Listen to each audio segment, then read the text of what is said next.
Boy.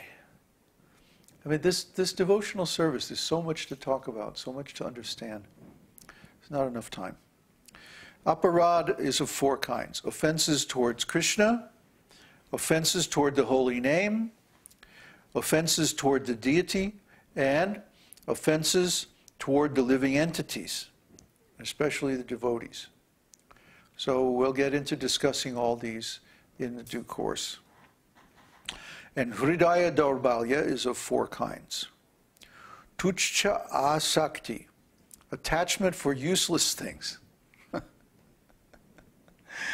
Kutinati, deceitful behavior,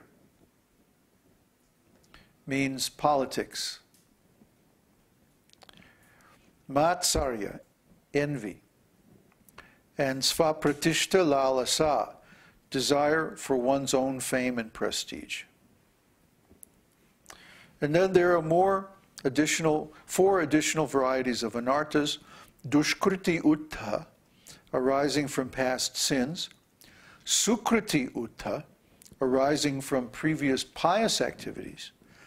Bhakti Uttha, arising in relation to bhakti. And Dushkriti Uttha, anarthas arising from past sinful activities, which involve 5 kinds of distress in the material world.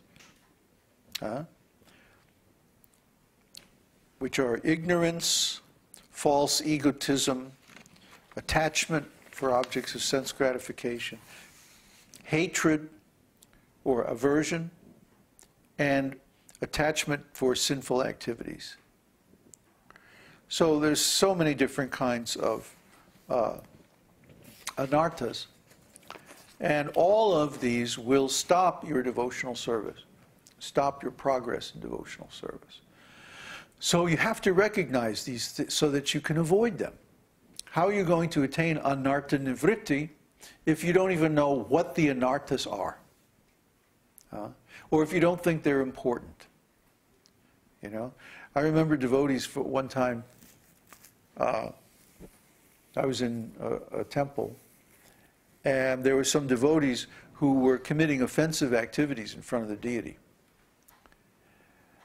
Specifically, they were criticizing other devotees and arguing in front of the deities. And I said, you know, really you should take this discussion outside, because this kind of discussion is an offense, you know, in front of the deities. And so, of course, what did they do? They start yelling at me.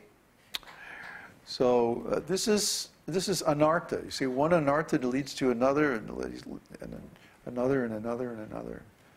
So unless you know what the offenses are, unless you know what the anarthas are, how are you going to avoid them? I mean, at least you can, even if you can't avoid the mentality that leads to anarthas, at least maybe you can avoid the gross anartha itself. Change your behavior. Even if you can't change your thinking right away, you can change your behavior and not commit so many offenses. A devotee should be offenseless. A devotee should never cause any anxiety or pain to anyone. Not even an ant, not even an insect. What to speak of other devotees? So be very, very careful to avoid these anarthas and offenses, and this will speed the development of your devotional service to the higher stages.